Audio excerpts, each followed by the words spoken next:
हमारी legal series में Hindu law में हिंदू मैरिज एक्ट का सेक्शन 5 करने जा रहे हैं। सेक्शन 5 हमें बताता है कि एक हिंदू मैरिज के लिए कौन कौन सी कंडीशन है। सेक्शन 5 को भी फर्दर 5 पार्ट में डिवाइड किया गया है।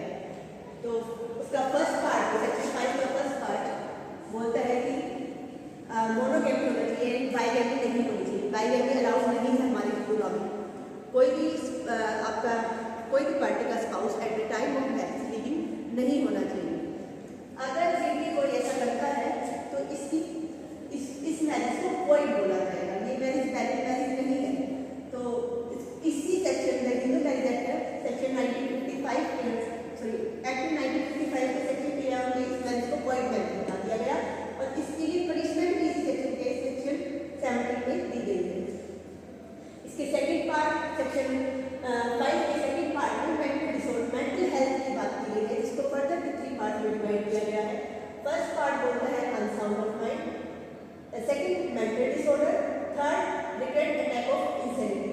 इन तीनों में से भी कोई भी कंडीशन है तो भी आपकी मैरिज को वॉइडेबल बताया गया है। आप उसको वॉइड करवा सकते हो इसी एक्ट के अंदर, जो कि बताया गया है सेक्शन 12 के 1 के बी में।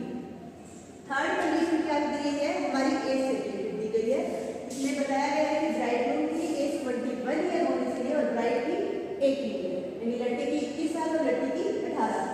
लेकिन अगर हम ऐसा नहीं कर सकते, इससे कम की मैरिज करते हैं तो पनिशमेंट का भी इसी सेक्शन में बताया गया है कि उसको पनिशमेंट दी जाएगी सेक्शन 18 के अंदर। और वो पनिशमेंट किस टाइप की होगी, या तो 2 साल रिग्रेस इम्प्रिजनमेंट या उसको फाइन दिया जाएगा अप टू 1 लाख। इसी मैरिज को हम इस एक्ट में ना जाने prohibition of child marriage act में 2006 में बताया गया है कि इस मैरिज को वॉइडेबल भी आप वहाँ पर जाके करवा सकते हो।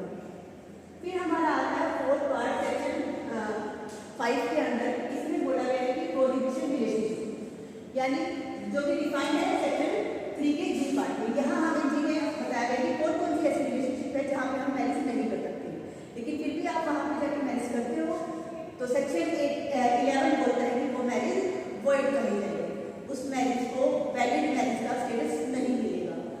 और आप करते हो तो आपको पनिशमेंट भी सेक्शन 18 के अंदर इसमें डिफाइन है कि आपको पनिशमेंट दी जाएगी। वो पनिशमेंट किस टाइप की होगी, सिंपल इम्प्रिजनमेंट 1 मंथ की, या फाइन आपको 1000 रुपये तक का, या बोथ भी लग सकते हो। लास्ट पॉइंट है आपका स्पिंडा। स्पिंडा जो कि डिफाइन है आपके सेक्शन 3 के जी पार्ट में। स्पिंडा में आप किस सेम फील्ड से आप मैरिज नहीं कर सकते हो।